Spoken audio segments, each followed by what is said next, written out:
നമസ്കാരം. എൻ്റെ പേര് Arun. Arun's new life physio ക്ലിനിക്കിൻ്റെ ഫൗണ്ടറാണ്.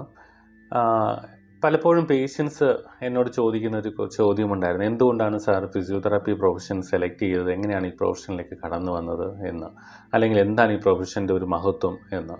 ഇന്ന് വേൾഡ് ഫിസിയോതെറാപ്പി ദിനം ആഘോഷിക്കുമ്പോൾ അതിനോടനുബന്ധിച്ച് ഒരാഴ്ച നീണ്ട ബോധവൽക്കരണ പരിപാടികളുമൊക്കെയും ഈ ഫിസിയോതെറാപ്പി സമൂഹം മുന്നോട്ട് പോയിക്കൊണ്ടിരിക്കുമ്പോൾ ഈ ഒരു വിഷയം നിങ്ങളോട് ഷെയർ ചെയ്യണമെന്ന് എനിക്ക് തോന്നി. അതുകൊണ്ടാണ് ഞാൻ ഈ ഒരു സബ്ജക്റ്റുമായി നിങ്ങളുടെ മുമ്പിൽ സംസാരിക്കുവാനിരിക്കുന്നത്. പഠിക്കുന്ന സമയത്ത് എനിക്കും ശരിക്കും അറിയത്തില്ലായിരുന്നു ഫിസിയോതെറാപ്പി എന്താണ് ഈ പ്രൊഫഷൻ കൊണ്ട് ചെയ്യാൻ കഴിയുക എന്നുള്ളത്. എല്ലാവരെയും പോലെ നല്ലൊരു കരിയർ ഓപ്ഷൻ, ഒരു മെഡിക്കൽ പ്രൊഫഷൻ കുറച്ച് ഇഷ്ടമായതുകൊണ്ട് ആ ഒരു സെഗ്മെൻറ്റിലേക്ക് വരാം എന്ന് കരുതിയാണ് ഞാൻ ഇതിലേക്ക് പഠിച്ചത്. പക്ഷേ ശരിക്കും ഫിസിയോതെറാപ്പി പഠിച്ചു കഴിഞ്ഞ് അതിൽ ജോലി ചെയ്ത് തുടങ്ങിയപ്പോഴാണ് ഈ പ്രൊഫഷൻ്റെ മഹത്വം എന്താണ് എന്നെനിക്ക് ശരിക്കും മനസ്സിലാവാൻ തുടങ്ങിയത്. കാരണം ഞാൻ പഠിച്ചുകൊണ്ടിരുന്നപ്പോൾ ഒരു ചെറിയ ഇൻസിഡൻറ്റ് ഞാൻ നിങ്ങളോട് പറയാം. ഞങ്ങൾ പഠിച്ചിരിക്കുന്ന സമയത്ത് ഇൻറ്റേൺഷിപ്പൊക്കെ നടക്കുന്നത് റൊട്ടേറ്ററി ഇൻറ്റേൺഷിപ്പാണ്. അപ്പം ഡിഫറെൻറ്റ് ഹോസ്പിറ്റൽസിൽ, ഡിഫറെൻറ്റ് പ്ലേസസിൽ നമ്മൾ പോയി ഈ ഇൻറ്റേൺഷിപ്പ് പ്രോഗ്രാമിനായിട്ട് നിൽക്കുമായിരുന്നു. അപ്പം ഞങ്ങൾ അങ്ങനെ നിന്ന സമയത്ത് സേലം എന്ന് പറഞ്ഞൊരു സ്ഥലത്ത്, അവിടെ ചെട്ടിപ്പട്ടി എന്ന് പറയുന്ന ഒരു സ്ഥലത്തൊരു ഹോസ്പിറ്റലുണ്ട്. അവിടെ കൂടുതലും ലെപ്രസി പേഷ്യൻസും അതുപോലെ തന്നെ CP കുട്ടികളും അങ്ങനെയുള്ള ഒരു സെറ്റ് ഓഫ് പേഷ്യൻസാണ് കൂടുതലും വരുന്നത്. അവിടെ ഒരു ഹോസ്പിറ്റലുണ്ട്, ജനറൽ കണ്ടീഷൻസും വരും, പക്ഷെ കൂടുതലും ഉള്ളത് ഈ ഒരു കണ്ടീഷൻസാണ്. അപ്പം തമിഴ്നാട്ടിലെ ജനത നിങ്ങൾക്കറിയാമല്ലോ, പൊതുവേ വളരെയധികം ഭവ്യതയുള്ളവരും അല്ലെങ്കിൽ ഒത്തിരി ബഹുമാനിക്കുന്നതായിട്ടുള്ളൊരു സമൂഹമാണ് അവർ, പ്രത്യേകിച്ച് മെഡിക്കൽ പ്രൊഫഷനിലുള്ളവർ. അപ്പം ഞങ്ങൾ തന്നെ രാവിലെ ഞങ്ങൾ ഒരുങ്ങി പോകുന്ന സമയത്ത് കോട്ടൊക്കെ ഇട്ട് പോകുമ്പോൾ അവിടെയുള്ള ആൾക്കാർ ഉടനെ തന്നെ എണീച്ച് നിന്ന് നമസ്കാരം പറയും. അത് അവിടുത്തെ ഒരു കൾച്ചറിൻ്റെയും കൂടെ ഒരു പാർട്ടാണ്. അപ്പം അങ്ങനെ ഇരിക്കുന്ന സമയത്ത് അവിടെ ഒരിക്കൽ ഒരു പേഷ്യൻറ്റിനെ ഞങ്ങൾ കാണാനിടയായി. അപ്പം അവിടെ ഒരു പുതിയ അഡ്മിഷനായിട്ട് വന്നൊരു പേഷ്യൻ്റാണ്. അപ്പോൾ അന്നത്തെ അവിടുത്തെ ചീഫ് ഫിസിയോതെറാപ്പിസ്റ്റ് എൻ്റെ അടുത്ത് പറഞ്ഞു, അരുണാണ് ഈ പേഷ്യൻറ്റിനെ ഞാൻ അസൈൻ ചെയ്യുന്നത്, നിങ്ങൾക്ക് എന്ത് വേണമെങ്കിലും ഈ പേഷ്യൻറ്റിന് ചെയ്യാം, അവർക്ക് ഹാംഫുൾ അല്ലാതെ. പക്ഷേ ആ പേഷ്യൻറ്റ് നല്ല റിക്കവറി കിട്ടണം. പേഷ്യൻ്റെ കണ്ടീഷൻ GBS എന്ന് പറയും, ഗുള്ളിയൻ ബാരിയർ സിൻഡ്രോം എന്നാണ് അതിൻ്റെ വേറൊരു പേര്.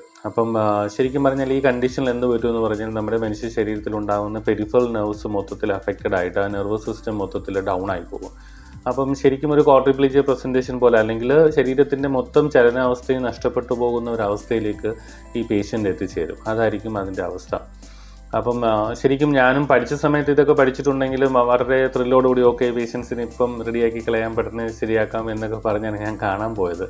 പക്ഷേ ശരിക്കും ചെന്ന് കണ്ടു കഴിഞ്ഞപ്പോൾ എനിക്ക് ഒത്തിരി വിഷമം തോന്നി. കാരണം ആ മനുഷ്യൻ്റെ കൺപോളകൾ മാത്രമേ ചലിക്കുന്നുണ്ടായിരുന്നുള്ളൂ, വേറെ ഒരു പോർഷനും ചലിക്കുന്നില്ല. വായിൽ നിന്ന് ഉമിനീര് പോലും ഇറക്കാൻ കഴിയാതെ അടുത്ത് ഉമിനീരിങ്ങനെ ഒലിച്ചുകൊണ്ടിരിക്കും. അടുത്ത് നിൽക്കുന്ന ഭാര്യ അതൊരു ടവലിൽ തുടച്ച് മാറ്റുന്ന ഒരവസ്ഥ. ഒരു പാവപ്പെട്ട ഫാമിലിയിലുള്ള ഒരു പലചരക്കടക്കാരനായ ഒരു മനുഷ്യൻ. ഒട്ടും പ്രതീക്ഷിക്കാതെ ഒരു വൈറൽ ഫീവർ വന്ന് അതിൻ്റെ ആഫ്റ്റർ എഫക്റ്റ് ആയിട്ട് അതിനൊരു ന്യൂറോൺ റിയാക്ഷനായിട്ടാണ്, ഓട്ടോമ്യൂൺ റിയാക്ഷൻ്റെ പാർട്ടായിട്ടാണ് ഈ ഒരു അസുഖം വന്നത്. അപ്പം ശരിക്കും അവർ ജീവിതം തന്നെ നശിച്ചു പോയി, ഇനി ഒരിക്കലും മുന്നോട്ട് എണീച്ച് വരാൻ കഴിയത്തില്ല എന്നുള്ളൊരവസ്ഥയിൽ അത്രത്തോളം തളർന്നു പോയ ഒരു സ്റ്റേജായിരുന്നു. അപ്പം ഈ പേഷ്യൻറ്റിനെ കണ്ടു കഴിഞ്ഞപ്പം ശരിക്കും പറഞ്ഞു കഴിഞ്ഞാൽ എൻ്റെ ആദ്യം ഉണ്ടായിരുന്ന ആവേശമൊക്കെ കെട്ടടങ്ങി. കാരണം എങ്ങനെ ഈ പേഷ്യൻറ്റിനെ നോക്കുക, ഇതിലിപ്പോൾ എങ്ങനെ ഈ പേഷ്യൻറ്റിനെ ഒന്ന് രക്ഷപ്പെടുത്തിയത്. കാരണം ഒരു കൈവിരൽ പോലും ചലിക്കാനില്ല, ശരീരത്തിൽ ഒരു അവയവവും ചലിക്കുന്നില്ല, കംപ്ലീറ്റ്ലി ബെഡ്രിഡൻ ആയിട്ടുള്ള സ്റ്റേജിലുള്ള ഒരു മനുഷ്യൻ. അപ്പം ഈ മനുഷ്യനെ എങ്ങനെയാണ് രക്ഷപ്പെടുത്തുക എന്നുള്ളത് എൻ്റെ ഒരു വലിയ ചലഞ്ചായി തീർന്നു. അപ്പം ഞാൻ അവിടുത്തെ ഫിസിയോതെറാപ്പിസ്റ്റിനോടും ചോദിച്ചു എന്തൊക്കെ എനിക്ക് ചെയ്യാൻ പറ്റും, എന്തൊക്കെയാണ്. അപ്പം അതിനുള്ള ഗൈഡ് ലൈൻസൊക്കെ ഞാൻ സാറ് കുറച്ച് പറഞ്ഞു തന്നു. എന്നിട്ട് പറഞ്ഞു, നിങ്ങൾക്ക് ഇവിടെയുള്ള ഫെസിലിറ്റീസ് എല്ലാം യൂസ് ചെയ്യാം, എന്ത് വേണമെങ്കിലും ചെയ്യാം, പക്ഷേ പേഷ്യൻറ്റിന് ബെനിഫിഷ്യൽ ആയിരിക്കണം എന്ന് പറഞ്ഞു. ഞാൻ ആദ്യത്തെ ദിവസം പോയി ഞാൻ ആദ്യം ബാക്കി മൂവ്മെൻറ്റ്സൊക്കെ കൊടുത്തു, കുറച്ചൊക്കെ അവരെ ആശ്വസിപ്പിച്ചു, അറിയാവുന്ന തമിഴിൽ അവരോട് സംസാരിച്ചു, അവർക്കൊരു പുതിയ പ്രതീക്ഷയൊക്കെ ജീവിതത്തിന് വേണ്ടിയിട്ട് പകർന്നു നൽകി. അങ്ങനെ ഒത്തിരി കാര്യങ്ങൾ അവർക്ക് വേണ്ടി ഞാൻ സംസാരിച്ചു. ഒരു കൗൺസിലിംഗ് സെഷൻ പോലെ കുറച്ച് നേരം അവരുടെ കൂടെ ഇരുന്ന് സംസാരിക്കുകയും അവരൊന്ന് മോട്ടിവേറ്റ് ചെയ്യുകയും പേഷ്യൻറ്റിനോട് അറിയാവുന്ന ഭാഷയിലൊക്കെ പറയുകയും ഒക്കെ ചെയ്തു.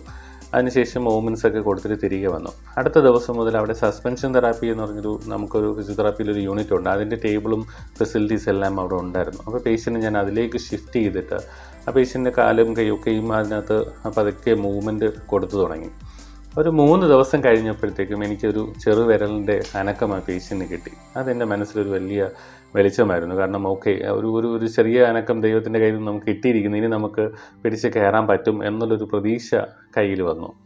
അത് വെച്ചിട്ട് ആ പേഷ്യൻറ്റിന് പിന്നെ പതുക്കെ പതുക്കെ കുറച്ചും കൂടി അഗ്രസീവ് പാറ്റേണിൽ രാവിലെയും വൈകിട്ടും സമയം കിട്ടുമ്പോഴൊക്കെയും ഫ്രീ ടൈമിൽ പോയി ചെറുതായിട്ട് മൂവ്മെൻറ്റ്സ് കൊടുക്കാനും ഇലക്ട്രോതെറാപ്പിയും ഒക്കെയും സ്റ്റാർട്ട് ചെയ്ത് പതുക്കെ പതുക്കെ കുറച്ച് അഗ്രസീവ് മോഡിലേക്ക് ആ ഫിസിയോതെറാപ്പി മാറ്റി അവരെയും കുറച്ച് കാര്യങ്ങളൊക്കെ പഠിപ്പിച്ച് ചെയ്യാൻ പറ്റുന്നതും അങ്ങനെ മുന്നോട്ട് കുറച്ച് ദിവസങ്ങൾ പോയ സമയത്ത് തന്നെ പേഷ്യൻറ്റിന് നല്ല ഇമ്പ്രൂവ്മെൻറ്റ് വരാൻ തുടങ്ങി. പതുക്കെ പതുക്കെ പേഷ്യൻറ്റിന് പിടിച്ചിരുത്തിയാലിരിക്കുന്ന ഒരവസ്ഥയിലേക്കായി മാറി.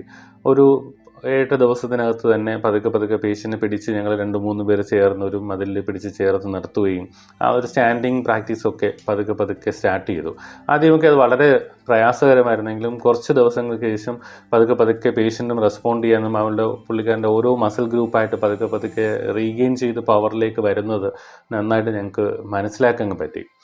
അപ്പം ഒരു 3 ആഴ്ച സമയമേ ഞങ്ങളവിടെ ഉണ്ടായിരുന്നുള്ളൂ. ആ ഒരു സമയത്തിനിടയ്ക്ക് തന്നെ എനിക്ക് ആ പേഷ്യൻറ്റ് നല്ലൊരു സിഗ്നിഫിക്കൻ്റ് ആയിട്ടുള്ളൊരു ഡിഫറൻസ് കൊണ്ടുവരാൻ പറ്റി. പേഷ്യൻറ്റിനെ പിടിച്ച് നിർത്തുവാനും നിർത്തിയാൽ ഒരാളുടെ സപ്പോർട്ടോടുകൂടി പേഷ്യൻറ്റ് നിൽക്കുന്ന ഒരു അവസ്ഥയിലേക്കും ആ പുള്ളിക്കാരൻ മാറി. അപ്പോൾ ഞങ്ങൾ അന്ന് അവിടെ നിന്ന് മാറി അടുത്ത ഹോസ്പിറ്റൽ മധുര മീനാക്ഷി മിഷനിലേക്ക് പോകുന്ന സമയത്ത് ഈ പേഷ്യൻ്റ് വളരെ അവരുടെ ഫാമിലി മൊത്തത്തിൽ ഭയങ്കരമായിട്ട് കരച്ചിലും വിഷമമൊക്കെ അയ്യോ നിങ്ങൾ പോയി കഴിഞ്ഞാൽ ഇനി അടുത്ത ആൾക്കാർ വരുമോ, വന്നാൽ അവർ നന്നായിട്ട് നോക്കുമോ, ഇതുപോലെ ഇമ്പ്രൂവ്മെൻറ്റ് കിട്ടുമോ എന്നൊക്കെ പറഞ്ഞിട്ട് ഭയങ്കര വിഷമമായിരുന്നു. അപ്പോൾ ഞങ്ങൾ പറഞ്ഞ് വിഷമിക്കേണ്ട, ഞങ്ങളുടെ തന്നെ അടുത്ത സ്റ്റുഡൻസ് ബാച്ച് വരുന്നുണ്ട്, അവർ നോക്കും, പിന്നെ അല്ലെങ്കിൽ ഇവിടെ സീനിയേഴ്സ് തെറാപ്പിസ്റ്റുകളുണ്ട്, അവർ നോക്കിക്കോളും, അവർ നന്നായിട്ട് തന്നെ നിങ്ങളെ എല്ലാം പഴയതുപോലെ ആയി തീരുമെന്നുള്ളൊരു നല്ലൊരു ഹോപ്പോടുകൂടി ഞങ്ങൾ അവിടെ നിന്ന് കൊടുത്തിട്ട് അടുത്ത സ്ഥലത്തോട്ട് പോകുമായിരുന്നു.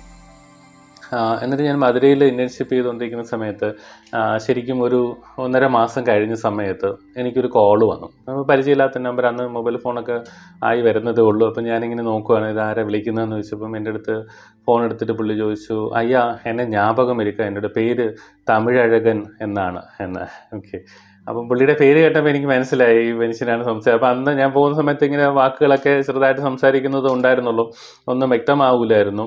ആ ഒരു അവസ്ഥയിൽ നിന്ന് പുള്ളി നല്ല മാറ്റം വന്ന് നല്ല ഫ്ലുവൻ്റ് ആയിട്ട് സംസാരിക്കുന്നുണ്ട്. അപ്പോൾ എൻ്റെ അടുത്ത് പറഞ്ഞു, അയ്യാ നീങ്കതാ എന്നോട് ദൈവം, കാരണം അന്ന് ആ ഒരു അവസ്ഥയിൽ ഞാൻ ജീവിതത്തിൽ തന്നെ ഒന്നും ചെയ്യാൻ കഴിയത്തില്ല എന്ന് പറഞ്ഞ് ഏറ്റവും വിഷമിച്ചിരുന്ന അവസ്ഥയിൽ നിങ്ങൾ എനിക്ക് തന്ന പ്രതീക്ഷ ഭയങ്കര വലുതായിരുന്നു.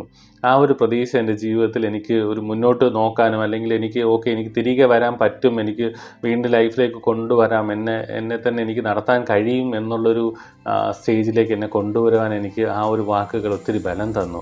അതിൽ നിന്നാണ് ശരിക്കും ഞാൻ പിടിച്ചു കയറി. ഞാനിപ്പം പൂർണ്ണമായിട്ടും സുഖമായി മാറി, എൻ്റെ കാര്യങ്ങളൊക്കെ എനിക്ക് ചെയ്യാൻ പറ്റുന്നുണ്ട്. ഞാൻ വീണ്ടും ഷോപ്പിൽ പോയി തുടങ്ങി.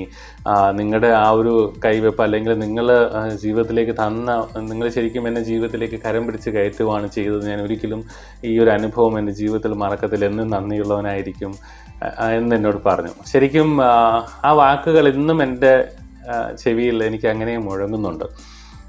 അന്ന് എനിക്ക് മനസ്സിലായി ഈ പ്രൊഫഷൻ കൊണ്ട് എന്തൊക്കെയാണ് നമുക്ക് ചെയ്യാൻ കഴിയുന്നത്. കാരണം ഒരുപാട് ആൾക്കാരുടെ ജീവിതങ്ങളെ നമുക്ക് മാറ്റിമറിക്കുവാൻ കഴിയും. അല്ലെങ്കിൽ ഒരു നല്ല തുടക്കത്തിലേക്ക്, ഒരു നല്ല അനുഭവത്തിലേക്ക്, ഒരു വേദനയുടെ അനുഭവത്തിൽ നിന്നും ഒരു മനുഷ്യനെ സന്തോഷത്തിലേക്ക്, അല്ലെങ്കിൽ ഒരു വീക്ക്നെസ് ബലഹീനതയുടെ അവസ്ഥയിൽ നിന്ന് അവനെ ബലത്തിലേക്ക് കൈപിടിച്ച് നടത്തുവാൻ ഈ ഒരു പ്രൊഫഷന് മാത്രമേ ഇത്രത്തോളം ഭംഗിയായി ചെയ്യാൻ കഴിയൂ എന്നെനിക്ക് നന്നായിട്ട് മനസ്സിലായി. അതിനുശേഷം ഇത്രത്തോളം വർഷങ്ങളുടെ എക്സ്പീരിയൻസിൽ ആയിരക്കണക്കിന് പേഷ്യൻസിനെ, ഒരുപാട് പേരെ സ്പർശിക്കുവാനും അവരുടെയൊക്കെയും ജീവിതങ്ങളിൽ ഒരു വ്യക്തിമുദ്ര പതിപ്പിക്കാൻ, അല്ലെങ്കിൽ അവരുടെ ജീവിതങ്ങളെ ഒരു പുതിയ ലൈഫിലേക്ക് നമുക്ക് കരം പിടിച്ച് ഉയർത്താൻ ഒത്തിരി സ്ട്രോക്ക് പേഷ്യൻസിന്, ഒത്തിരി ന്യൂറോ പേഷ്യൻസിന്, ഒത്തിരി വേദനിക്കുന്ന ഓർത്തോ കണ്ടീഷൻസിലുള്ള പേഷ്യൻസിനൊക്കെയും അവരുടെ ജീവിതങ്ങളിൽ പുതിയ പുതിയ അനുഭവങ്ങളിലേക്ക് അവരെ നടത്തിക്കൊണ്ട് പോകുവാൻ, ഒത്തിരി പേരുടെ ജീവിതങ്ങളെ മാറ്റുവാൻ ഈ ഒരു പ്രൊഫഷൻ കണ്ട് കഴിഞ്ഞു. അത് ഫിസിയോതെറാപ്പിയുടെ ഏറ്റവും വലിയ ബ്ലെസ്സിങ് ആണ്.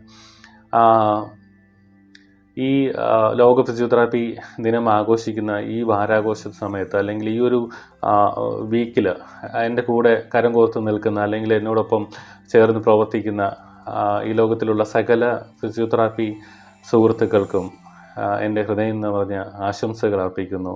ഒത്തിരി പേരുടെ ജീവിതങ്ങളെ ഇനിയും മുന്നോട്ട് നയിക്കുവാൻ, അല്ലെങ്കിൽ അവരുടെ ജീവിതത്തിൽ ഒരു ഫുൾ സ്റ്റോപ്പ് ആയിപ്പോയി എന്ന് ചിന്തിക്കുന്ന അവസരം ഇല്ല, ഇനിയും നമുക്ക് പോകാമെന്ന് പറഞ്ഞ് കരം പിടിച്ച് മുന്നോട്ട് നടത്തുവാൻ, ഒത്തിരി പേരുടെ സ്വപ്നങ്ങളിലേക്ക് അവരെ പിടിച്ചു നടത്തുവാൻ ഈ ഒരു പ്രൊഫഷനിലൂടെ നിങ്ങൾക്ക് എല്ലാവർക്കും സാധിക്കട്ടെ എന്ന് ഹൃദയം നിറഞ്ഞ സന്തോഷത്തോടെ ആശംസിക്കുന്നു. നമസ്കാരം.